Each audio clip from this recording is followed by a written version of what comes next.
Now that you know what cards you actually want to grade, how do you actually submit your cards for grading? Our head of production has a card in his backpack that he wanted to grade that he pulled out. So we actually have a cool card here. This is a LeBron James card numbered to 75. And we're actually gonna prep this one live for you guys to see how I prep my cards and how I recommend prepping cards. So the first thing you're gonna wanna do, this card's in a top loader. I'm gonna take this card out of the top loader carefully, and it is in a penny sleeve inside of that. Okay, so we got the card out of the top loader. Before I take it out of this sleeve, I'm gonna do something else so that when I get this card prepped, it's ready to go into the next sleeve. So I have the next sleeve here. What I'm going to do, this is one of my favorite tricks. I'm going to cut the top corner ever so slightly, just a little tiny bit. And by doing that, it's actually going to make the card a lot easier to put into the sleeve when I'm done cleaning it.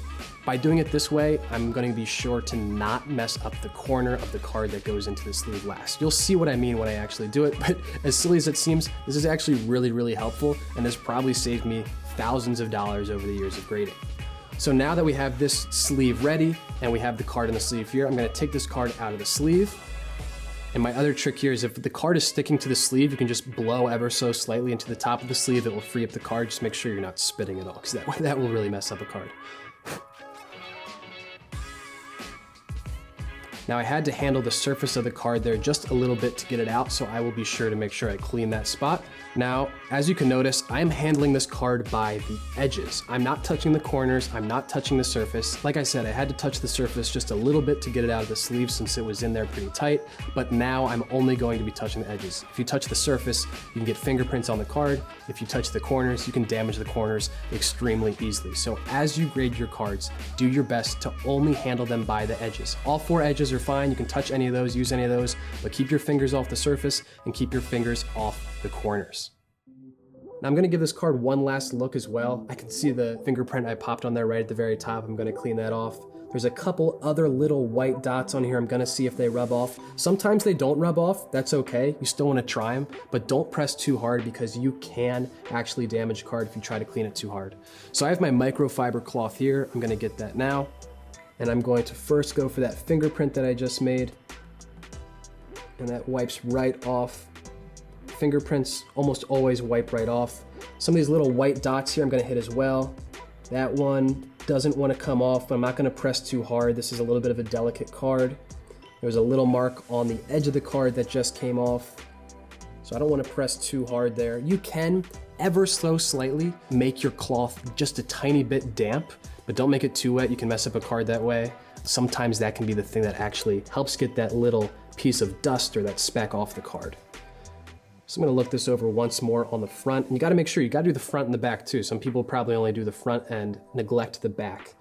All right, so the card is all cleaned and it is ready to go. Now we're going to put it into the sleeve. This is where you'll see why cutting the corner of the sleeve was actually very helpful. So I'm gonna put this card into the sleeve. You'll see the corner that I cut is up here on your top right. So I'm actually going to put the other corner in first, like that. And then I'm going to slide this corner down in, and it's going to go into the sleeve very easily because of the corner that I cut there. Push it down just like that. So now the card is in the penny sleeve. Next, it's going to go into the Card Saver 1. We're using a Card Saver 1 in this case. It's a normal card. It is not a thick stock card. If you have a really thick stock card, in some instances you will want to use a Card Saver 4. This just allows you to put the card into the Card Saver without damaging the corners or edges. You can imagine if you have a really thick card and you try to stuff it in here, how that might cause some problems. But this is the right size for a card like this. So now I'm gonna open up the Card Saver. Everyone does this a little bit differently. It takes some practice actually. These things aren't extremely easy to get cards into, but the key here is you don't wanna force a card into the Card Saver. You might think I've got the card in the sleeve, I'm safe now, but if you really try to jam a card into a Card Saver, you can again hurt the bottom corners, hurt the top edge where you're pushing. So you wanna open it up as best you can. I have my own little method here where I open it up like that. And then from there, I'm gonna slide the card in. And if at any point it's giving me a lot of resistance, I'm just gonna pull the card back out and put it in again. So we'll see how this one goes. It's giving me no resistance right now. A little bit of resistance is okay. I'm getting a little resistance there, but it's a little bit crooked. So I'm going to bring it out just a little bit and turn it.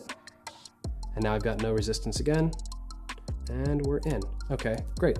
So we're in now. The sleeve is all the way inside of the card saver and the card is fully prepped. Now we're gonna get this card ready to actually send to PSA. So the next step here is you're going to want to cut a piece of cardboard that goes around the full width and height of the card saver. So I have a box here that I actually need to cut. So I'm going to lay the card on top just to get an idea of the dimensions I want. And now I'm going to just get a little start there. So now I know that's where I'm gonna cut.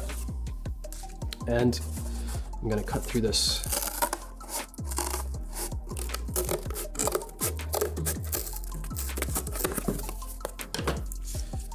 So we have the width. Now I'm just gonna get the height. You see, I'm just gonna sit it there. I'm gonna start it. I'm gonna put this down.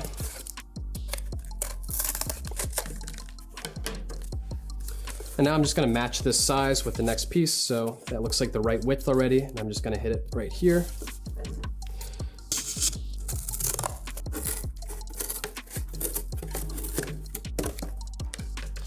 So now we have our two pieces of cardboard right here.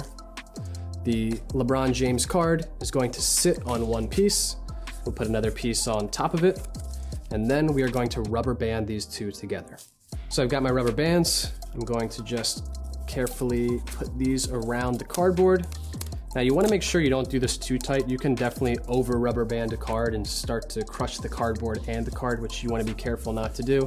So I'm just going to use two here for now, that way, and do one vertically so it doesn't slip out the top or bottom. But as you can see, you can't see the card saver in there at all. Like I said before, you want to make sure that the cardboard is bigger than the card saver. If the card saver is sticking out of the cardboard in any way, you can put tension on that card saver and potentially bend or damage your card.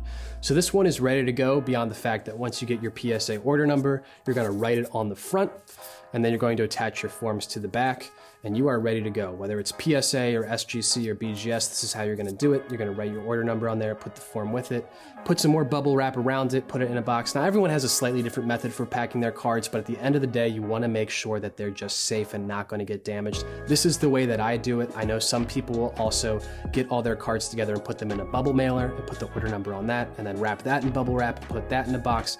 The key is you just wanna make sure once your cards are in the card saver, you're packaging them in a way where they're not gonna get damaged before they get to the grader.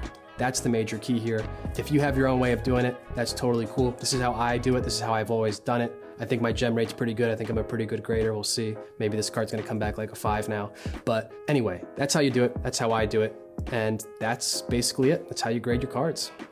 So now you package your cards up, you sent them off for grading, and I know exactly how you're feeling. You're checking the mail every day, you're getting a little bit anxious. Trust me, I've been there way too many times. But it's important to know that regardless of what website you use or what grading company you use, you will be able to check the status of your grading. Some companies give you a little bit more detail than others. PSA, for example, has an 8-step process. You can see exactly which step they're in as you're getting closer and closer to receiving your cards back. But regardless of which company you use, you will be able to check the status of your cards. Also, make sure that you send your package with tracking. I always insure my packages. I always put signature confirmation on them as well. For me, it's at least a little peace of mind in case something goes wrong. I'm not out the full investment. Also, you should know that you are going to wait a little while to get these cards back. Now, if you have a really, really expensive card that you send off to PSA, for example, at the highest rate and pay thousands of dollars, you might get it back in a few days. But their lowest service level is about a 90-day turnaround right now.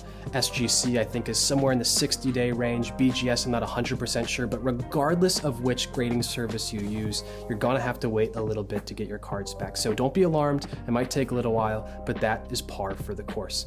So there you have it. Good luck, everyone. I hope your future is full of PSA, BGS, and SGC 10s. What if you have a card that's autographed that you want to get graded? Click on the next video to learn more about autograph grading.